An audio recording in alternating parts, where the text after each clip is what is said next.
بادشاہ بخت نصر شروع میں بہت ہی نیک اور صالح تھا۔ حضرت زکریا اور حضرت یحییٰ علیہ السلام کی نہایت ہی اطاعت کرتا تھا۔ اتفاقاً اس نے ایک عورت سے نکاح کیا جس کے ساتھ ایک لڑکی نہایت حسین اور جمیل پہلے شوہر سے تھی۔ جب وہ لڑکی بالغ ہوئی تو بادشاہ اس کے حسن کی بہار دیکھ کر فدا اور دیوانہ ہو گیا۔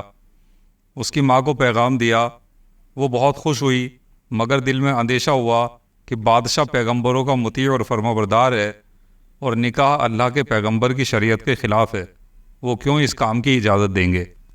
اس لیے بادشاہ سے کہا کہ تم اس کا مہر ادا نہ کر سکو گے۔ اس نے پوچھا کہ کتنا مہر ہے؟ جو کچھ کہو میں دوں گا۔ عورت نے کہا اس کا مہر تمہارے دونوں پیغمبروں کا سر ہے، اگر تم یہ مہر ادا کر سکو تو لڑکی حاضر ہے، ورنہ اس کا نام مت لو۔ بادشاہ نے کہا کہ یہ پیغمبر ہمارے دشمن نہیں بلکہ ہمارے خیرخواہ اور دعا گو ہیں، ان کو بے جرم گناہ قتل کرنا ظلم عظیم ہے، اس کے سوا کچھ اور مانگو، جو مہر کہو مجھے منظور ہے۔ اس نے کہا اس کے سوا کوئی مہر نہیں ہے۔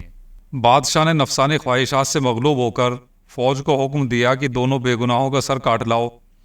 حکم کے مطابق جب سپاہیوں نے جا کر پہلے حضرت یحییٰ علیہ السلام کو بیت المقدس میں قتل کیا تو حضرت زکریا علیہ السلام یہ دیکھ کر جنگل کی طرف بھاگ نکلے۔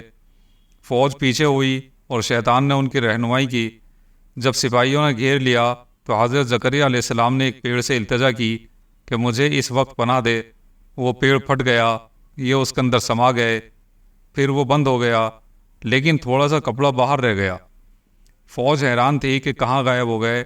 شیطان نے کپڑے کا نشان دکھایا کہ اس پیڑ کے اندر ہے اور یہ کپڑا ان کے موجود ہونے کی پہچان ہے۔ پھر شیطان نے آرے کی ترکیب بتائی، پیڑ چیرا گیا۔ جب نوبت سر تک پہنچی تو حضرت زکریا علیہ السلام نے سسکی بھری۔ حکم الہی نازل ہوا کہ اگر اف کرو گے تو پیغمبری سے خارج کر دیے جاؤ گے۔ تم نے غیر سے کیوں پناہ مانگی؟ اگر ہم سے التجا کرتے تو کیا ہم پناہ نہیں دے سکتے تھے؟ اب اس کا مزہ چکھو اور چپ چاپ سر پر آرا چلنے دو۔ غرض یہ کہ سر سے پیر تک جسم چیر دیا گیا اور حضرت زکریا علیہ السلام نے اف تک نہ کی۔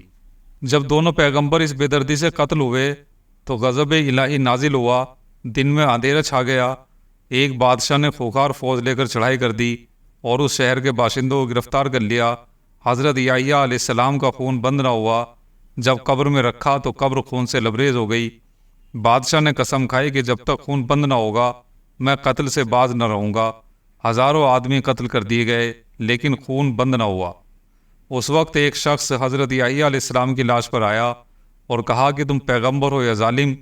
یہ خون کے بدلے میں ہزاروں آدمی قتل ہو چکے، آپ کے سارے جہاں کو قتل کرواؤ گے؟ اتنا کہنا تھا کہ خون بند ہو گیا۔ جامع دمشق میں حضرت یحییٰ علیہ السلام کی قبر ہے۔ اس بیان سے ہمیں یہ سبق ملتا ہے کہ اللہ کے سوا کسی سے مدد نہ مانگنی چاہیے۔ جب ایک نبی کو بھی اللہ تعالیٰ نے بطور تنبیہ کے آرے سے چروا دیا تو ہماری حیثیت ہی کیا ہے؟ اس لیے اس واقعے سے سبق حاصل کرتے ہوئے ہمیں چاہیے کہ نہ تو کبھی کسی پر کوئی ظلم کریں اور نہ اللہ کے سوا کسی سے مدد مانگیں۔ اللہ تعالیٰ ہم سب کو عمل کرنے کی توفیق عطا فرمائے، آمین۔